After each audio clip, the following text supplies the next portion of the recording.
अस्सलाम वालेकुम फ्रेंड्स, जैसा कि आप जानते ही होंगे महाराष्ट्र स्टेट पुलिस के अंदर 18,331 न्यू वैकेंसियाँ निकली हुई हैं कांस्टेबल एंड ड्राइवर की। अगर आप सिर्फ 12th पास हो तो आप इन वैकेंसियों के लिए अप्लाई कर सकते हो।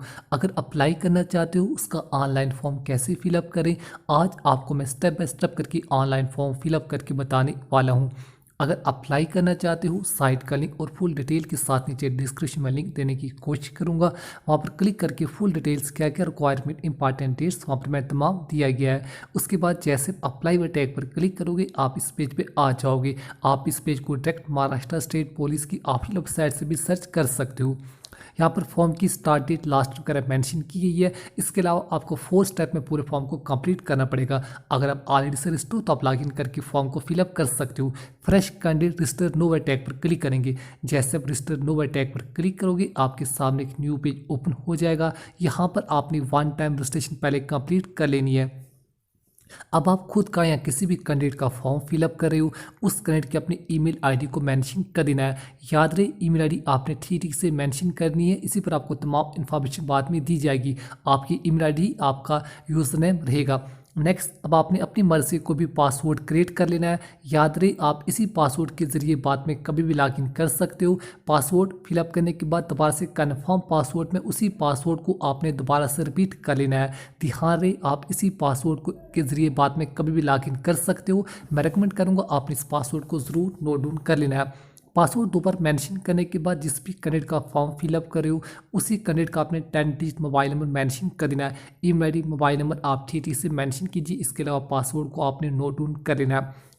पासवर्ड नोट डाउन करने के बाद नीचे जिस भी कैंडिडेट का खुद का फॉर्म फिलअप करे उसी कैंडिडेट का आपने फुल नेम मेंशन कर देना है। नाम आपने वही मेंशन करना है जो आपकी 10th या 12th क्लास की मार्कशीट पर मेंशन होगा। सेम टू सेम वही नाम आपने मेंशन कर देना है। नाम मेंशन करने के बाद जो भी आपका यहाँ पर लोकल लैंग्वेज में नाम आपको खुद ब खुद नीचे आ जाएगा। नाम बिल्कुल ध्यान से मेंशन करने के बाद इसके अलावा मेल या फीमेल कैंडिडेट जो भी फॉर्म को फिलअप कर रहा या रही आप अपने अकॉर्डिंग मेंशन कर सकते हो। चलिए मैं अपने अकॉर्डिंग मेल फीमेल यहाँ पर मेंशन कर देता हूँ। आप अपने अकॉर्डिंग जिस भी कैंडिडेट का खुद का फॉर्म फिलअप करे मेल फीमेल कैंडिडेट जो फॉर्म को फिलअप कर रहा या रही है आप अपने अकॉर्डिंग मेंशन कीजिए। नीचे अपने I here declaration term and condition को आपने एक्सेप्ट कर लेना है। टर्म एंड कंडीशन एक्सेप्ट करने के बाद नीचे आपको जो भी कैप्चा कोड सिक्योरिटी कोड आपको दिया जाएगा, सिक्योरिटी कोड या कैप्चा कोड आप कुछ भी कह सकते हो। फिलअप करने के बाद नीचे अपने रजिस्टर वाले टैग पर क्लिक कर देना है। रजिस्टर वाले टैग पर क्लिक करने से पहले मैं रेकमेंड करूंगा अपने नाम, इसके अलावा ईमेल आईडी मोबाइल नंबर आपने चेकआउट कर लेने हैं। इसके अलावा जो आपने पासवर्ड क्रिएट किया है पासवर्ड को ज़रूर नोट डाउन कर लेना है। अब आप इसी पासवर्ड के जरिए बाद में कभी भी लॉगिन कर सकते हो। नाम, ईमेल आईडी, मोबाइल नंबर आप एक बार चेकआउट करने के बाद इसके अलावा मेल फीमेल देख लीजिए। उसके बाद नीचे अपने रजिस्टर वाले टैग पर क्लिक कर देना है। जैसे आप रजिस्टर वाले टैग पर क्लिक करोगे आपको पर बताया जाएगा जो आपने ईमेल आईडी मेंशन की है उस पर आपको 1 टाइम एक्टिवेशन लिंक सेंड किया गया है। उसके बाद आपने ओके टैग पर क्लिक कर देना है। याद रहे जो आपने ईमेल आईडी मेंशन की है उस पर आपको 1 टाइम एक्टिवेशन लिंक सेंड किया गया है। आपने उस पर लिंक पर क्लिक करते ही आपका अकाउंट एक्टिवेट हो जाएगा। जैसे आपका अकाउंट एक्टिवेट हो जाएगा अब आपने लॉगिन करके फॉर्म को फिलअप करना पड़ेगा। उससे पहले जो आपने ईमेल आईडी मेंशन की है आपकी ईमेल आईडी पर एक लिंक सेंड किया गया है। आपने लिंक पर क्लिक कर देना है। जैसे आप उस लिंक पर क्लिक करोगे आपका अकाउंट एक्टिवेट हो जाएगा। उसके बाद अपनी ईमेल आईडी और इसके अलावा जो आपने पासवर्ड क्रिएट किया था ईमेल आईडी पासवर्ड फिलअप करने के बाद नीचे कैप्चा कोड फिलअप करने के बाद लॉगिन वाले टैग पर क्लिक कर देना है। जैसे आप अपनी ईमेल आईडी पासवर्ड फिलअप करने के बाद लॉगिन वाले टैग पर क्लिक करोगे अब आप इस डैशबोर्ड में लॉगिन हो जाओगे। यहाँ से आपने स्टेप बाय स्टेप करके बाकी पूरे फॉर्म को कंप्लीट कर लेना है। बाकी फॉर्म फिलअप करने के लिए सबसे टॉप पर ऑप्शन देखोगे सेकंड ऑप्शन अप्लाई। अब आपने अप्लाई वाले टैग पर क्लिक कर देना है। सबसे टॉप पर लाइन बार में सेकंड ऑप्शन आपको दिए अप्लाई, उसके बाद अप्लाई फॉर द पोजीशन आप टैग पर क्लिक करते ही आपके सामने एक न्यू पेज ओपन हो जाएगा। यहाँ से आपने स्टेप बाय स्टेप करके बाकी पूरे फॉर्म को कंप्लीट कर लेना है। यहाँ पर आपने 1 2 3 4 5 स्टेप में पूरे फॉर्म को कंप्लीट करना पड़ेगा। चलिए थोड़ा सा अपन नीचे आ जाते हैं। अब आप जिस भी कैंडिडेट का या खुद का फॉर्म फिलअप करें उसका अपने कैंडिडेट का अपने नाम, फादर नेम और कैंडिडेट का अपने सर नेम जो भी आपका लास्ट नेम अलग से मेंशन कर देना है। इसके अलावा अपना मदर नेम मेंशन कर देना है। जो भी आपकी लोकल लैंग्वेज मराठी लैंग्वेज में आपको अपन नाम ड्रेस मेंशन करनी पड़ेगी। आप अपने अकॉर्डिंग ही मेंशन कीजिए। जिस भी कैंडिडेट का खुद का फॉर्म फिलअप करे लोकल लैंग्वेज में नाम, फादर नेम, सर नेम और मदर नेम मेंशन करने के बाद नीचे आपको इंग्लिश में मेंशन करना पड़ेगा। जिस भी कैंडिडेट का फॉर्म फिलअप करे हो उसका पहले अपने नाम मेंशन करने के बाद अपना फादर नेम मेंशन कर देना है। इसके अलावा सरनेम में आपका लास्ट नेम आएगा। इसके अलावा जिस भी कैंडिडेट का फॉर्म फिलअप करे उसका अपने मदर नेम मेंशन कर देना है। ध्यान रहे, नाम, फादर नेम, मदर नेम आपने वही मेंशन करना है जो आपकी 10th क्लास की मार्कशीट पर मेंशन होगा, अदरवाइज आपका फॉर्म रिजेक्ट भी हो सकता है। उसके बाद आपने थोड़ा सा ऊपर नीचे आ जाना है। नाम पेरेंटेज मेंशन करने के बाद नीचे अदर डिटेल्स आपको मेंशन करनी पड़ेगी।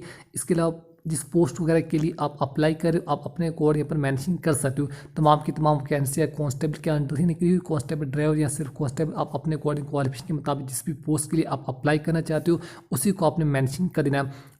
हर एक पोस्ट के लिए अलग अलग क्वालिफिकेशन क्राइटेरिया वगैरह मांगा गया है, आप अपने अकॉर्डिंग यहाँ पर सेलेक्ट कीजिए। चलिए मैं अपने अकॉर्डिंग पोस्ट के ऊपर मेंशन कर देता हूँ। पोस्ट मेंशन करने के बाद आप अपने अकॉर्डिंग एड्रेस के मुताबिक जो भी सिलेक्ट करना चाहो आप अपने सेट एड्रेस के मुताबिक पर मेंशन कर सकते हो। उसके बाद आपने नेक्स्ट टैग पर क्लिक कर देना है।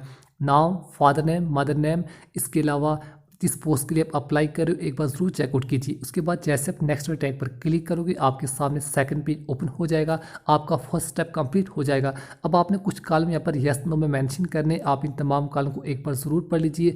आपके केस में येस नो जो भी आ रहा है अपने अकॉर्डिंग मेंशन कीजिए। अलबत्ता मेरे केस में मैक्सिमम नो आ रहा है, लेकिन आप इन कॉलम को जरूर पढ़ लीजिए। अगर आपके केस में येस आ रहा है तो आप येस करके मेंशन कर सकते हो।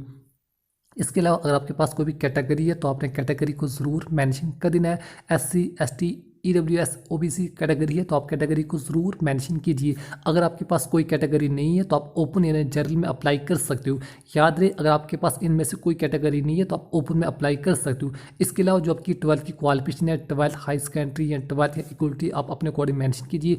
याद रहे, अगर आप 12th पास हो तो ही आप इन वैकेंसियों के लिए अप्लाई कर सकते हो। 12th सेलेक्ट करने के बाद यहाँ पर जो भी पासिंग सर्टिफिकेट नंबर आपने मेंशन कर देना है। 12th क्लास का पासिंग सर्टिफिकेट नंबर आपकी 12th क्लास की मार्कशीट पर मेंशन होगा, सेम टू सेम आपने वही मेंशन कर देना है। नीचे डेट ऑफ बर्थ आपने मेंशन कर देनी है। आप खुद का या किसी भी कैंडिडेट का फॉर्म फिलअप करे हो, डेट ऑफ बर्थ कॉलम बिल्कुल ध्यान से मेंशन कीजिए। Date, month and year of birth आपने वही मेंशन करनी है जो आपकी 10th क्लास की मार्कशीट पर मेंशन होगी। ध्यान रहे, आपका नाम, parentage and date of birth 3 column बिल्कुल ध्यान से मेंशन कीजिए जो आपकी 10th क्लास की मार्कशीट पर मेंशन होंगे, अदरवाइज आपका फॉर्म रिजेक्ट भी हो सकता है। डेट ऑफ बर्थ फिलअप करने के बाद जितनी भी आपकी एज लिमिट होगी आपको शो हो जाएगी। उसके बाद आपने नेक्स्ट पर टैग पर क्लिक कर देना है। जैसे आप अपनी डेट ऑफ बर्थ फिलअप करने के बाद नेक्स्ट वाले टैग पर क्लिक करोगे आपके 2 स्टेप यहाँ पर कंप्लीट हो जाएंगे। अब आप जिस भी कैंडिडेट का खुद का फॉर्म फिलअप करो 1 बाय 1 करके फुल लोकल एड्रेस मेंशन कर देना है। पहले लोकल एड्रेस, स्टेट का नाम, डिस्ट्रिक्ट, तहसील, पिन कोड, आपने तमाम एड्रेस मेंशन कर देना है। अगर आपका parameter address copy address same है तो आपने बक्स पर टिक मार्क लगाने के बाद नीचे सेव एंड नेक्स्ट टैग पर क्लिक कर देना है। ध्यान रहे, एड्रेस आपने वही मेंशन करना है जो आपके डोमिसाइल पर मेंशन होगा। जैसे आप नेक्स्ट टैग पर क्लिक करोगे आपके 3 स्टेप कंप्लीट हो जाएंगे। अब आपका 4th स्टेप ओपन हो जाएगा। यहाँ पर सबसे पहले अब आप मैरिड अनमैरिड जो भी फॉर्म को फिलअप कर रहा या रही आप अपने अकॉर्डिंग मेंशन कर सकते हो। चलिए मैं अपने अकॉर्डिंग पर मैरिड अनमैरिड आप अपने अकॉर्डिंग मेंशन कर सकते हो। मैरिड अनमैरिड टिक करने के बाद नेशन इंडियन आएगा, पर इंडिया की कैंडिडेट ही सिर्फ अप्लाई कर सकते हो। इंडिया मेंशन करने के बाद किस रीजन से आप बिलोंग करते हो अपना रीजन यहाँ पर मेंशन कर देना है। तमाम के तमाम रीजन आपको शो हो जाएंगे। बाय द वे, अगर इनमें से रीजन आपका नाम नहीं है तो आप अदर करके मेंशन कर सकते हो, अलबत्ता मैक्सिमम तमाम रीजन आपको ऊपर मिल जाएंगे।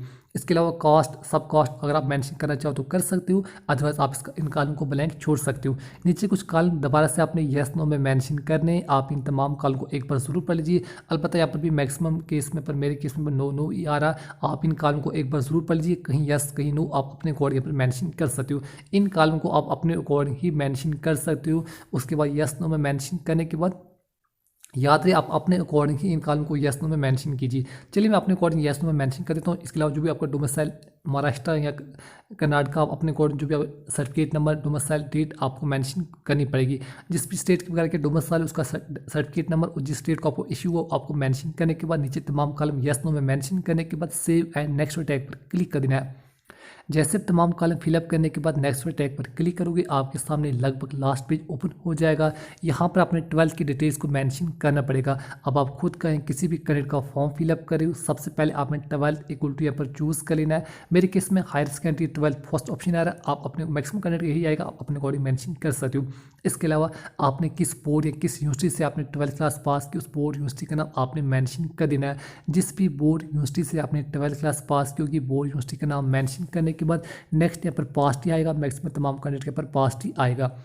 पास्ट मेंशन करने के बाद ईयर ऑफ पासिंग, जिस साल आपका 12th क्लास का रिजल्ट हुआ आपकी 12th क्लास की मार्कशीट पर मेंशन होगा, सेम टू सेम आपने वही मेंशन कर देना है। ध्यान रहे ईयर ऑफ पासिंग आपकी 12th क्लास की मार्कशीट पर मेंशन होगा, सेम टू सेम वही मेंशन करने के बाद आपने 12th क्लास में कितने मार्क्स ऑब्टेन किए, इसके अलावा टोटल नंबर ऑफ मार्क्स कितने थे।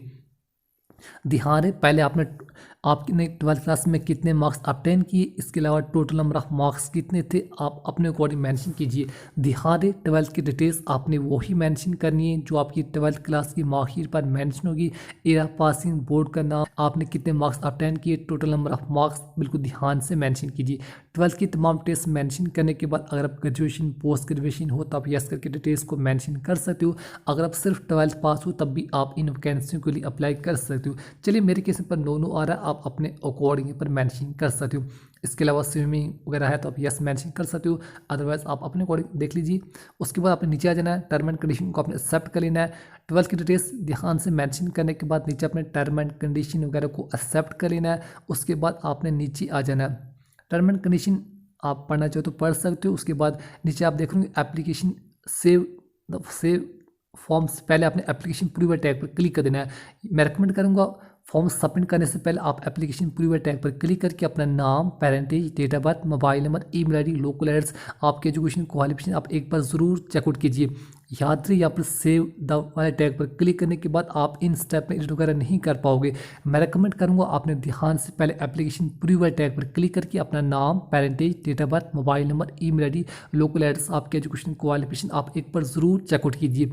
तमाम डिटेल्स अगर ठीक है तो आपने सेव वाले टैग पर क्लिक कर देना है। याद रही सेव वाले टैग पर क्लिक करते ही आपका रजिस्ट्रेशन नंबर जनरेट हो जाएगा, उसके बाद आप इन स्टेप में एडिट वगैरह नहीं कर पाओगे। चलिए हमारे केस में सब कुछ ठीक है, मैं यहाँ पर सेव फॉर्म टैग पर क्लिक कर देता हूँ। जैसे आप सेव टैग पर क्लिक करोगे आपको एक रजिस्ट्रेशन नंबर दिया जाए, ट्रांजेक्शन आईडी नंबर दिया जाएगा, आप इसको नोट डाउन कर लेना है। अब आपको फोटो और सिग्नेचर अपलोड करने के लिए सबसे टॉप पर ऑप्शन देखना अप्लाई, उसके बाद अपलोड फोटो एंड सिग्नेचर वाले टैग पर क्लिक कर देना है। सबसे टॉप पर ऑप्शन अप्लाई, उसके बाद आपने अपलोड फोटो एंड सिग्नेचर वाले टैग पर क्लिक कर देना है। जैसे upload photo and signature tag पर क्लिक करोगे आपके सामने एक न्यू पेज ओपन हो जाएगा। यहाँ पर आपने अपलोड फोटो टैग पर क्लिक करके पहले अपना फोटो अपलोड कर लेना है। फोटो का साइज़ अपने 5 KB से लेकर 20 KB के दरमियान अपलोड कर लेना है। उसके बाद अपलोड सिग्नेचर वाले टैग पर क्लिक करके अपना सिग्नेचर अपलोड कर लेना है। सिग्नेचर का साइज़ भी अपने 5 KB से लेकर 20 KB के दरमियान अपलोड कर लेना है। चलिए मैं 1 बाय 1 करके दोनों को अपलोड कर लेता हूँ। फोटो सिग्नेचर अपलोड करने के बाद अब आपको इसकी पेमेंट वगैरह करनी पड़ेगी। हमारा फॉर्म अब लगभग कंप्लीट हो चुका है। पेमेंट करने के लिए नीचे आप ऑप्शन देखेंगे पे नो, अब आपने पे नो टैग पर क्लिक कर देना है। हमारा फॉर्म फोटो सिग्नेचर लगभग ऑल कंप्लीट हो चुका है। अब आप पेमेंट करने के लिए नीचे ऑप्शन देखेंगे पे नो, अब आपने पे नो टैग पर क्लिक कर देना है। जैसे पे नो टैग पर क्लिक करोगे आपके सामने एक न्यू पेज ओपन हो जाएगा। आपकी ट्रांजेक्शन आईडी टोकन नंबर आपको शो हो जाएगा, आप नोट डाउन करना चाहो तो कर सकते हो। उसके बाद आपने मूव ऑन वाले टैग पर क्लिक कर देना है। जैसे मूव ऑन वाले टैग पर क्लिक करोगे आपके सामने फिर से एक न्यू पेज ओपन हो जाएगा। यहाँ पर आपका ट्रांजेक्शन आईडी, आपका नाम, जितनी अमाउंट आपसे काटी जाएगी वो आपको शो हो जाएगा। नीचे आपने उसके बाद नीचे आपने सबमिट वाले टैग पर क्लिक कर देना है। जैसे आप सबमिट टैग पर क्लिक करोगे ये पेज आपको रिडायरेक्ट यानी मेन पेज पेमेंट पेज आपको रिडायरेक्ट ले जाएगा। यहाँ पर आप net banking, credit card, debit card, ATM card, UPI pin के जरिए आप इसकी पेमेंट वगैरह कर सकते हो। पेमेंट करने के बाद बस आपने एक बात का ध्यान रखना, इसकी हार्ड कॉपी या तो प्रिंट या फिर स्क्रीनशॉट या फिर डाउनलोड करके अपने फ़ोन वगैरह में रख लेना है। तो बस इस तरह से आसानी से महाराष्ट्र स्टेट पुलिस के अंदर 18,331 कांस्टेबल एंड ड्राइवर की जो न्यू वैकेंसियाँ निकली हुई हैं आप उनके लिए अप्लाई कर सकते हो। आज के लिए इतना ही, मिलते हैं अगली वीडियो में एक नई वीडियो के साथ। अपना बहुत सारा ख्याल रखिए। अल्लाह हाफ़िज़।